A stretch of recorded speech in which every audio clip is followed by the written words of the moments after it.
Assalamualaikum warahmatullahi wabarakatuh. Perkenalkan, kami dari kelompok 1 akan mempresentasikan tentang argumen deduktif 1, logika mutlak. Kelompok 1 beranggotakan Muhammad Farandau Fikri, NPM 0001, Fira Sofana Tuzarok, NPM 004, Era Efriana, NPM 0012, Syarafina Anindya Putri, NPM 0014, Novel Gufron, NPM 0022, Elviana Rahmania Putri, NPM 0036, Reza Andika Putra, NPM 0048, Yusni Nadila, NPM 0075. Argumen deduktif adalah rangkaian pernyataan-pernyataan yang mempunyai ungkapan pernyataan penarikan kesimpulan. Dalam argumen deduktif, bukti yang mendukung menjamin kesimpulan yang pasti dan jujur. Kesimpulannya valid jika bukti itu benar dan kesimpulannya tidak valid jika bukti itu salah.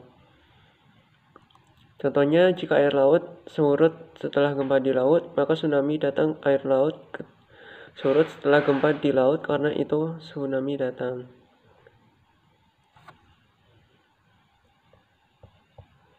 Argumen deduktif adalah suatu proses tertentu di mana kita menyimpulkan pengetahuan yang lebih khusus dari pengetahuan yang lebih umum. Argumen deduktif yang valid adalah argumen deduktif yang kesimpulannya secara niscaya mengikuti dari premis-premisnya. Sylvia hanya memiliki kemeja putih dan kemeja biru. Sylvia mengenakan kemeja hari ini, jadi Sylvia mengenakan kemeja putih atau kemeja biru yang hari ini. Yang selanjutnya yaitu logika mutlak, suatu ilmu pengetahuan yang seutuhnya atau harus ada dalam diri seseorang tentang aturan-aturan berpikir dan berkomunikasi, yang mana hal tersebut bertujuan untuk mengambil suatu keputusan yang benar dan tepat. Baik, yang selanjutnya yaitu logika kategorikal. Logika kategorikal adalah logika berdasarkan hubungan inklusi dan pengecualian di antara kelas atau kategori sebagaimana dinyatakan dalam klaim kategori. Metodenya kembali ke waktu Aristoteles, dan itu adalah bentuk utama yang diambil oleh logika di antara sebagian besar orang yang dapat diketahui selama lebih dari 2000 tahun. Selama waktu itu, semua jenis lonceng dan peluit ditambahkan ke teori dasar, terutama oleh para biksu dan sarjana lainnya selama periode abad pertengahan. Logika kategorikal berguna dalam mengklarifikasi dan menganalisis argumen deduktif. Tidak ada cara yang lebih baik untuk memahami struktur logis yang mendasari bahasa kita sehari-hari daripada mempelajari cara memasukkannya ke dalam jenis istilah formal. Mempelajari logika kategorikal dapat mengajarkan kita untuk menjadi lebih berhati-hati dan tepat dalam pemikiran kita sendiri. Yang selanjutnya yaitu kategori klaim. Klaim kategoris merupakan suatu ungkapan tentang kelas atau kategori hal. Bentuk standar dari klaim yang dihasilkan dari menempatkan nama atau deskripsi kelas ke dalam kekosongan struktur berikut. Struktur A, semua titik-titik adalah titik-titik. Contohnya, semua Presbyterian adalah orang Kristen. Struktur E, tidak titik-titik adalah titik-titik. Contohnya, tidak ada Muslim adalah orang Kristen. Struktur I, beberapa titik-titik adalah titik-titik. Contohnya, beberapa orang Kristen adalah orang Arab. Dan struktur O, beberapa titik-titik bukan titik-titik. Contohnya, beberapa Muslim bukan Sunni. Frasa yang bergerak di tempat kosong adalah istilah. Yang masuk ke dalam blank pertama adalah istilah subjek dari klaim, dan yang masuk ke blank kedua adalah istilah predikat. Dengan demikian, Kristen adalah istilah predikat dari contoh pertama dan istilah subjek dari contoh ketiga. Di banyak contoh dan penjelasan yang mengikuti, kami menggunakan huruf S untuk subjek dan P untuk predikat untuk membela persyaratan dari klaim kategori. Selanjutnya ada diagram Venn. Setiap bentuk standar memiliki ilustrasi gambar dalam diagram Venn. Lingkaran mewakili kelas, area yang diarsir mewakili area yang kosong, dan area XS mewakili area yang tidak kosong. Area yang kosong merupakan area yang mungkin ditempati atau mungkin kosong.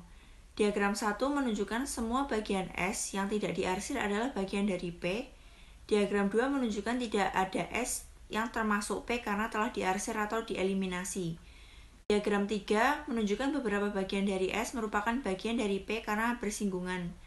Diagram 4 menunjukkan beberapa bagian dari S bukan bagian dari P karena tidak bersinggungan. Yang selanjutnya ada terjemahan ke dalam formulir standar. Tujuan utamanya adalah mengubah klaim biasa menjadi bentuk standar klaim kategoris yang sama. Klaim akan dianggap setara jika semua benar dan sama dengan keadaan. Dan yang salah adalah salah, serta salah satu salah. Contohnya, anak di bawah umur tidak memenuhi syarat diubah menjadi tidak ada anak di bawah umur yang memenuhi syarat. Kemudian saya akan menjelaskan mengenai 3 operasi kategoris. Yang pertama ada konversi, kebalikan dari klaim bentuk standar dengan mengganti posisi subjek dan ketentuan predikat. Kemudian yang kedua ada obversion, klaim yang membatasi istilah yang digunakan. Kemudian contraposition, Anda menemukan kontrasepsi, klaim kategori dengan A mengganti tempat dari subjek dan istilah predikat, seperti dalam konversi.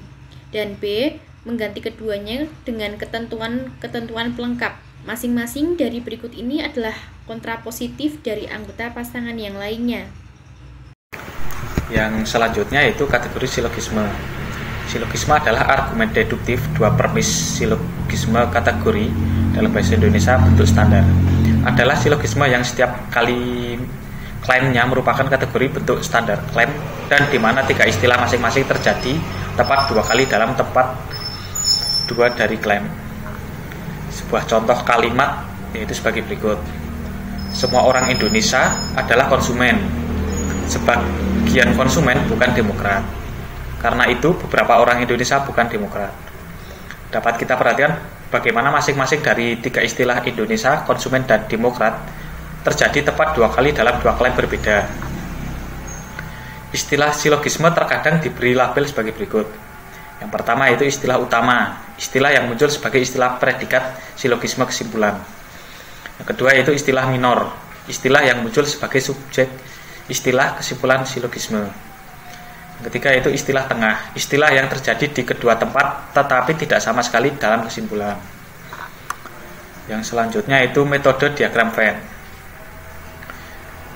Metode diagram Venn yaitu menggambarkan regui silogisme res 3 lingkaran yang tumpang tindih. Satu mewakili setiap kelas dinamai dengan istilah dalam argumen. Untuk menjadi sistematis, diagram menempatkan istilah minor di sebelah kiri, istilah utama pada kanan, dan jangka menengah di tengah. Selanjutnya akan dijelaskan oleh rekan saya.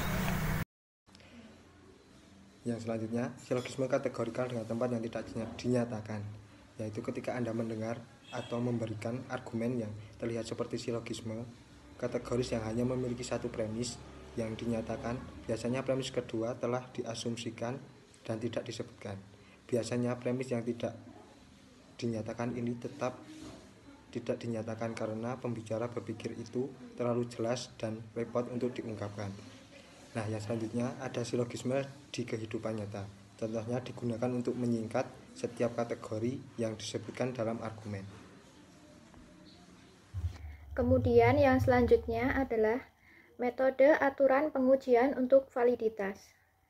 Metode diagram untuk menguji silogisme validitas induktif, tetapi ada metode yang lebih cepat yang menggunakan 3 aturan sederhana. Aturan ini didasarkan pada klaim kategoris alternatif, negatif, dan distribusi.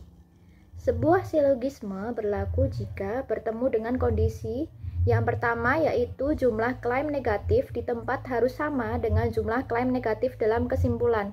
Yang kedua yaitu setidaknya satu premis harus mendistribusikan jangka menengah. Dan yang terakhir yaitu setiap istilah yang didistribusikan dalam kesimpulan silogisme harus didistribusikan di bangunannya. Sekian presentasi dari kelompok kami. Apabila ada kekurangan dan kesalahan mohon maaf. Wassalamualaikum warahmatullahi wabarakatuh.